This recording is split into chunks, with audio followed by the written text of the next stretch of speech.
I hope you guys aren't feeling fatigued by new news and drop information yet, because today we're talking about Teenage Mutant Ninja Turtles, which is seemingly confirmed as one of the Universes Beyond sets we are getting in 2026. This was heavily speculated for a while, with Magic themselves posting something saying that at Comic-Con, which I believe is this weekend at the time I'm recording this, they're going to be revealing the Universes Beyond set that will be coming out after Lore and Eclipsed. We knew it was a Nickelodeon set. They have the rights to TMNT now, and the past couple of days there's been all kinds of buzzing with this TMNT food truck, I think it is, being spotted outside New York City with the Magic the Gathering logo on it. Of course, I don't want your free giveaway booster box daily upkeep, sorry.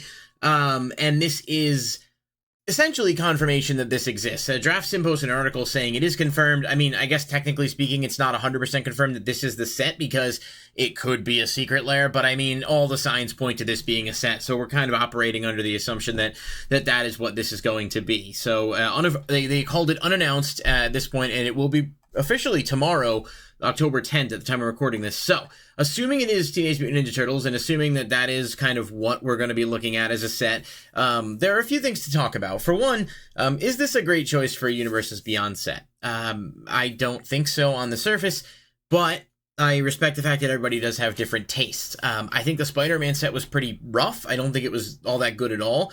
I think it had a few bright spots, but was largely a disappointing set. And I think this kind of elicits that same type of response, in my opinion. But I will give it the benefit of the doubt and say we haven't seen anything yet, so I'm not going to shit on it right away. Because as much as I think we are getting a little bit too much Universes Beyond, especially going into 2026, if the gameplay and the set mechanics are good, then to me that's the most important thing. So we're going to hit the pause button on it until we have a better sense of what we're looking at. And stay tuned to the channel for that if you guys want to hear my thoughts on it once the official reveal is done. What I want to talk about in today's video, though, is if with the pretty much confirmation that we are going to be getting a set based around TMNT, there are a few subtypes that I think are really interesting to look at here. And I want to talk about a couple cards that I think are really cheap right now and could be worth picking up if you have any interest in these properties at all. So we're looking at Ninja, we're looking at Turtle, and we're looking at Mutant, because they are Teenage Mutant Ninja Turtles. So I don't know if they're going to have all three type lines or how that's going to work, but there are some really solid cards that I think are like super cheap that will be decent with Mutants and Ninjas. So that's what we're doing today after this long-winded intro. Let's get into the video. I want to talk about a couple cards here. This card, Ambling Stormshell, is the only card in the game that specifically references something when you cast a turtle spell. Now this came out in Tarkir Dragonstorm, and it is very inexpensive, but I actually, it caught my eye simply because I think it's a somewhat decent card. It is a 3 blue creature turtle with Ward 2. When it attacks, you put 3 stun counters on it, and then you draw 3 cards. However, when you cast a turtle spell, it automatically untaps.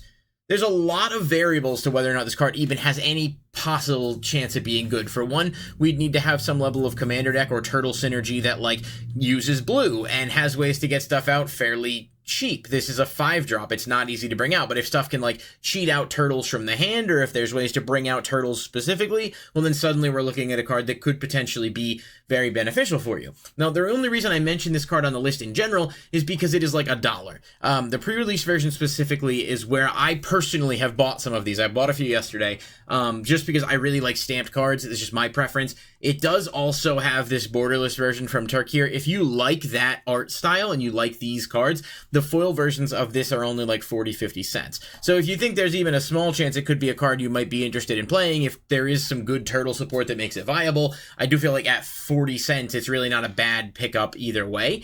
You do have the regular one as well, just the straight up regular version of the card, which is about 25 cents. So, you know, that's fine too, but I just figured if I'm looking at it as a speculation card, I'd rather have a nicer version personally. So I bought a couple so that, you know, I have a couple if they end up being decent. But again, it's super cheap level of entry, so just kind of worth keeping an eye on for a card if it's something you're interested in. That's pretty much it for Turtles, though I will mention, and this is not a new card, but it is a card that always tends to be very viable. Urza's Incubator, just one to keep in mind if you don't have one. For, you know, the specifics of these typal, kindred, whatever you want to call it, you know, archetypes that come out, Urza's Incubator is just one of the best cards, period, you can play in that. And these all tend to rise over time. This is a $13 card for the cheapest version. but it's just a card to keep in mind if it's something you think you might have interest in playing. Spider-Man had spiders, but I just don't think they were that good. There wasn't even much of a demand to build spiders. I think with Turtles, Ninjas, and Mutants all potentially being on the horizon, you could definitely see a card like this seeing more demand, especially if there's a lot of type synergy within that set. So this was just one I thought was worth mentioning because it's straight up just a decent card, obviously. I mean, most people know her as Incubator, but if you're newer to the game or you're potentially interested because of TMNT and budget isn't necessarily your biggest concern or you're looking to pick something up, not the worst time to grab a card like this because it does just steadily rise. But then again, it could get reprinted, so we'll have to see. What I want to talk about next is Mutants. So there are, I think I did the search earlier and I was doing some research for this video, like 70 something cards with the mutant subtype that currently exist in the game. Some of them are from Fallout, some of them are older random cards, and then there's a few that are just maybe mixed in. We can certainly expect that with another Marvel set, we'll see mutants with like X-Men and stuff whenever that comes out. And TMNT, I mean, it has to have mutants, right? It's in the name. So mutant stuff is what I was looking at that are like decent mutant related cards that are very, very inexpensive. And one of the ones that came up here was Rampaging Yao Guai. I've always liked this card. It was only in the Fallout Commander decks and the collector boosters, but it is a mutant. It is also green, which I have to imagine some of the Turtles mutant stuff will have green, and is a solid card that can basically pop a bunch of artifacts and enchantments, but also has Vigilance, Trample, and gets the benefit of coming out with +1/+1 counters.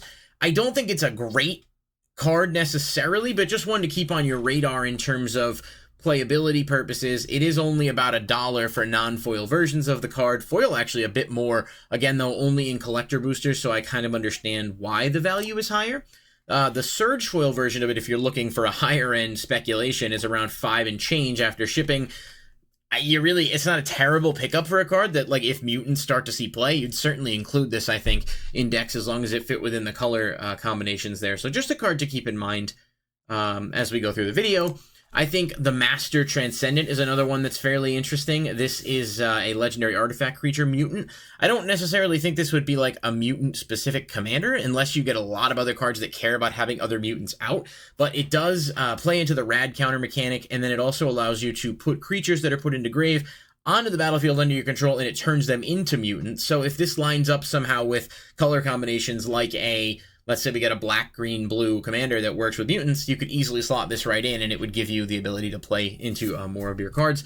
Not a super expensive card at around $3 out of the commander deck, and then there is a Surge Foil version of it that is only around $5. If it's a card that's interesting to you, I think the Surge Foil is the better buy. On the off chance that it does end up going up, you're talking about spending an extra $1.50 and you have like the most premium version of it.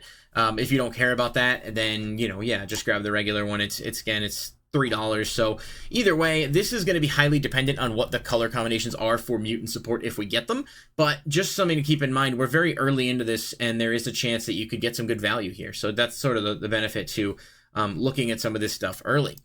Vault 87 Forced Evolution, another mutant-specific card from Fallout, if you're seeing a trend there. This is a saga that gives you control of non-mutants, then puts counters on stuff that you control and turns them into mutants, and then the last effect is where this really shines. You draw a card equal to the greatest power among mutants you control. So it's mutant-specific. It can make your other things into mutants, and it falls within blue-green, which I would expect are going to be factored into that somehow. I mean, the Turtles are literally green, so is there going to be green and blue in that?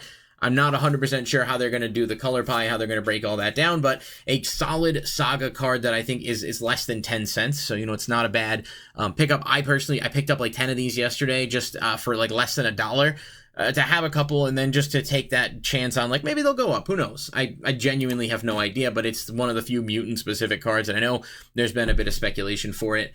The Surge Foil versions are closer to $3. That's a bit of a riskier buy, but if you wanted to grab a copy of it, if it's something you're interested in playing, I do think if good mutant support does come out, there is a possibility we could see this card go up. So just something to keep in mind on that. I think the strongest card to really consider here in terms of cheap price and potential reward is Jason Bright Glowing Prophet. This card has been talked about and speculated before. You see the graph, it at one point was like up by 22 cents and then it falls back out. We're talking about like dimes here, like 12 cents a copy for this card. But it says if a zombie or mutant dies, if its base power was different from its regular power, draw a card. Can also put counters on stuff and give your creatures flying. But a solid draw engine for mutants if there are mutant cards or turtle cards, whatever, that modify power and have different ways of doing that. Obviously, he can do it himself.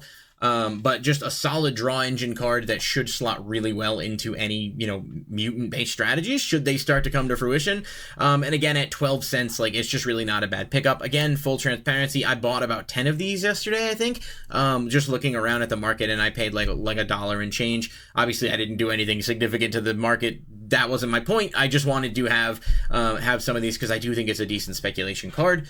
Looking at the Surge foil, it's around $1.25 plus shipping. Again, I think that's a great price. I really do. I didn't end up buying any of these yesterday because I already have one, and I'm not going to go heavy on those. I just don't think it's necessarily the way I want to put my money. But if you look at the listings, there aren't many. There's only 24, and the card itself, you know, there haven't really been any sales of it in a while, so I don't know if people are catching on to this yet. In terms of the possibility for mutants, but it's a very scarce card that just doesn't have a lot of printings, and because it's the Universes Beyond, I don't think there's any reason to suspect it's going to get a reprint anytime soon. Maybe I'm wrong, obviously, I can't say that for sure, but he's a specific character, so it's not like they could just throw it into something, you know, random. Last card for mutants I want to talk about is Jenova Ancient Calamity. Probably the best mutant card, realistically speaking. It is 2 black-green legendary creature alien. At the beginning of combat on your turn, put a number of +1/+1 counters on Jenova's power up to one other target creature. That creature becomes a mutant. Whenever a mutant you control dies during your turn, draw cards equal to its power. So, a super strong card.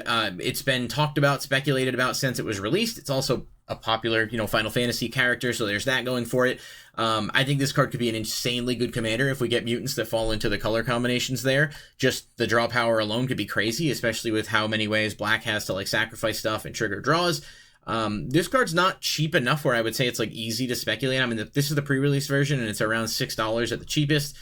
There are a couple of other versions, a really nice borderless one from Final Fantasy. It's about $4 and change, and then the foil's around $5. I personally elected to go for the borderless foil one, which was only in the bundles. I paid $7 and change for it yesterday. There are a lot of these listed. The non-foils are like $1.15. This is what I'm genuinely interested in playing as a commander if mutant stuff ends up being good. So I wanted to get a cheaper version of like the highest rarity in theory. But if you're looking at it from an investment, or not an investment, because I don't think it should be like that. But if you're looking at it from like maybe some, you know, quick turnaround, some good value pickups and stuff before they go up, I definitely think that foil at $7 and change isn't bad, just considering how few of them exist. But if you prefer the borderless, you know, that's only a couple bucks less, easier to get, but still, this card just is really strong, I think, in terms of its playability. So that's sort of my mindset on that one. And lastly, a couple of quick cards I just wanted to mention is because we're obviously looking at ninjas too, and the ninja stuff is definitely more in line to possibly be reprinted, just depending on whether or not we get any new cards, or if I don't know if this would be commander decks for TMNT or how that'll shake up. But Walker of Secret Ways, a really solid card. It's an uncommon, but it's ninja specific. It can bounce ninjas back to your hand. So if you have ninjutsu options, if the turtles end up having something like that, it's definitely not a terrible card. There are a few different prints of this. The foil's pretty expensive, but the non-foil's like, you get a near mint one for a couple bucks. Just a good card in general without a lot of printing out there. Yuriko obviously popped into my mind. This card kind of a toxic commander, but it's also very strong and ninja specific. So if the turtle colors fit into this, I can almost guarantee this card will see some demand.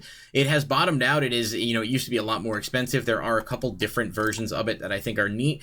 The F-Foil Etchrum Commander Masters is definitely not terrible at around $9 if you're looking for like a more premium version. There's also the Yuffie one, or Yuffie, I don't know how the hell you pronounce it. I'm going to get criticized for that, but that's fine. From Final Fantasy, I don't love the art style on it, but some people might like it, and it's only a couple bucks for the non-foil. So decent if you're thinking of Yuriko as possible commander that could synergize with these. Again, I think some of the turtles may end up having green, so I don't know how well that will work out, but that's all speculation on my part. And then we've got Higure, the Still Wind, another really good ninja-specific card. Can make your ninjas unblockable. Also allows you to search ninjas from the deck when it deals combat damage. Not a lot of prints on this guy. He's not super cheap, but at $10, if it does end up being playable, you're probably in a good spot to pick him up. There is a Secret Lair version of it as well, which is pretty pricey, from the Kamigawa Secret Lair series, I think, that they did a while back. Oh no, this was actually March of the Machine. I just can't read. This is right. They did different art style inspirations from every set. Still, a cool card here that I think is just, in general, really solid for ninjas, specifically, assuming we get good ninja support. So, you know, is it one just to keep in mind? Thousand Face Shadow, another card I really like out of Ninjas. It's just super cheap, but it's a really nice looking card from Kamigawa. It can make a token copy of another attacking creature, so if you have triggered effects that do stuff, assuming you bring it out off Ninjutsu, it's just a really, really interesting card that I think is super cheap. The base version of it is like 50 cents. So again, if it's just something you might end up looking at wanting to play at some point, this is all depending on what we get, but I'm talking about it early with the hope that maybe some of you can get in and get some good deals. And then Ingenious Infiltrator, another one. Whenever a ninja does combat damage to a player, you draw a card. This only has one print, and it's from Modern Horizons. It's super cheap comparatively to what I think is a pretty viable card, as long as there's some playable colors there. So I just think in terms of like ninja support, it's definitely one to keep on your radar. I know I threw a lot of information at you here, but obviously you can pause and go through. I do think some of these cards are really interesting to keep an eye on. Of course, it's all speculation until we know what the TMNT set actually looks like, but definitely better to have it on your radar early on the off chance there are some of these things you were thinking about getting, because these cards are cards that could very well go up in price if there isn't a reprint for some of them, and I just don't see some of them getting a reprint anytime soon, given the IPs that they came from. So let me know what you think. If there are any I missed, do you guys think any of these are decent value pickups in the comments down below, and I'll catch you in the next video.